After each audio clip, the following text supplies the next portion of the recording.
terbebas dari jeratan tumbal pesugihan.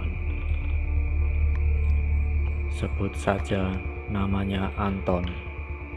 Anton duduk bersilah di lantai, matanya fokus mendengar sang paman yang bercerita tentang pengalamannya orang terdekatnya yang hampir dijadikan tumbal pesugihan. Rasanya semua orang akan penasaran dan ketagihan saat mendengar cerita horor, bukan? Nah, begitu juga Anton.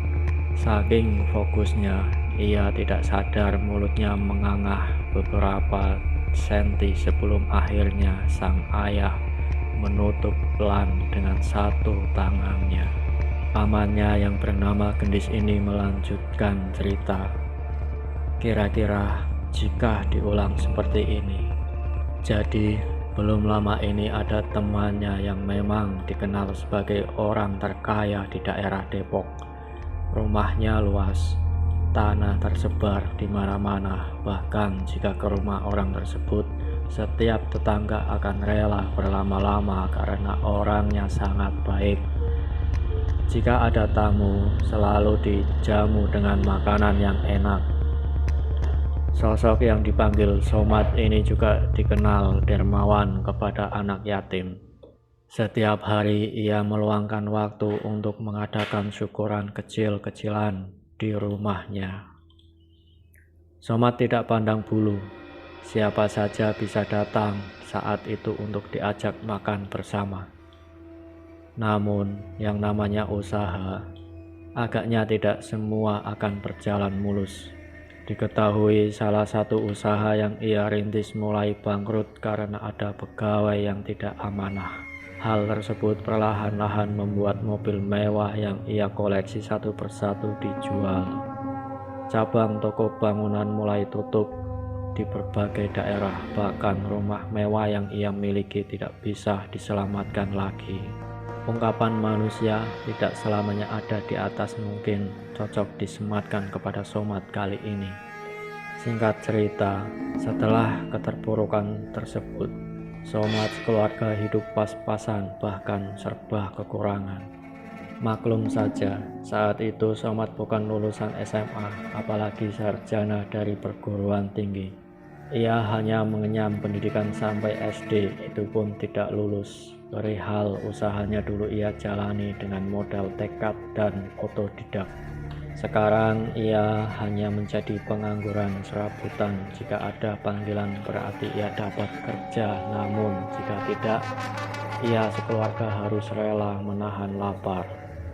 Tetapi karena rekam jejaknya sudah baik di mata tetangga, jadi orang kampung pun tak segan untuk memberikan sesuatu berupa makanan atau uang selembar dua lembar kepada Somad dan keluarga. Sampai hari itu, kejadian yang tidak diduga menimpa Somad. Tentu, sebagai manusia, Somad tak selamanya berpikir positif. Kadang ia menyesali mengapa dirinya jadi seperti ini. Apa yang sudah ia lakukan sampai diberi cobaan yang begitu besarnya. Selama perjalanan pulang ke rumah, Somad mengeluh tentang nasibnya sekarang. Sekali ia berpikir jika Tuhan tidak adil dan merasa apa yang dia lakukan di dunia serba salah. Hingga tiba-tiba ada seorang kakek berpakaian serba hitam dengan belangkon batik coklat di kepala dan keris yang disematkan di belakang punggung. Sang kakek tadi menepuk pelan pundak Somad.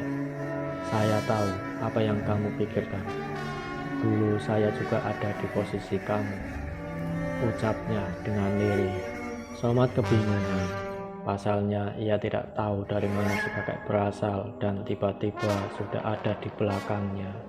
Dan tahu apa kakek ini tentang pikiran yang ada di kepala Somad. Dengan perlahan, Somad melepaskan tangan kakek dari pundaknya. "Jika kamu mau, saya bisa antarkan kamu ke orang sakti yang bisa membalikkan keadaan kamu seperti dulu," lanjutnya kembali. "Maaf kek, saya tidak butuh orang sakti. Di zaman seperti ini mustahil untuk mengandalkan orang sesat," ucapnya dengan tegas. Namun Entah mengapa setelah melihat tatapan si kakek tadi, Somad malah mengiyakan dan mengikuti kemana perginya si kakek. Sampai akhirnya ia sudah berada di sebuah tempat yang dikelilingi dengan pohon pinus. Di depannya sudah ada rumah dari anyaman bambu atau dibilang gubuk. Ia diperintahkan untuk masuk ke dalam rumah itu oleh si kakek. Di dalam ia melihat seorang yang tidak asing baginya dengan janggut berwarna putih.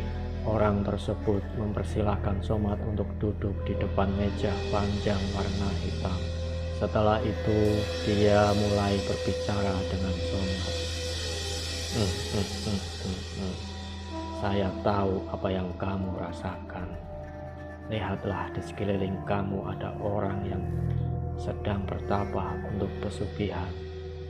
Dan mereka mempunyai tujuan yang sama, yakni ingin mengubah hidupnya menjadi lebih baik. Somad pun melihat ke arah kanan kiri.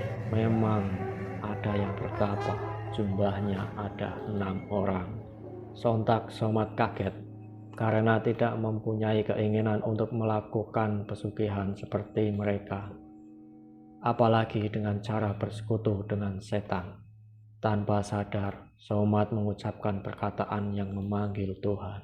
Ya Allah, tolong saya, ampuni dosa hamba-Mu ini. Setelah dia bicara seperti itu, tiba-tiba saja pandangannya gelap. Saat ia membuka mata, rumah yang ia kunjungi tadi sudah tidak ada. Sekarang hanya dia seorang diri yang berdiri di tengah hutan malam-malam dengan pepohonan rindang yang mengelilingi. Karena takut, Somad berlari sekencang mungkin. Dadanya berdegup kencang. Keringat mengucur di seluruh tubuh hingga ia tak menyadari kakinya berdarah karena batu dan ranting yang ia terjang. Sampai akhirnya Somad bisa melihat pemukiman warga dan diselamatkan dari kejadian mengenaskan tersebut. Salah seorang warga yang menolong mengizinkan Somad untuk menginap di rumahnya. Warga itu juga berkata, jika Somad beruntung karena telah selamat dari jeratan pesugihan yang mengandalkan setan untuk memberi kekayaan. Karena kalau tidak, setiap pesugihan pasti selalu membutuhkan tumbal sebagai persyaratan, dan mereka mengincar manusia lemah iman untuk dijadikan pengikutnya.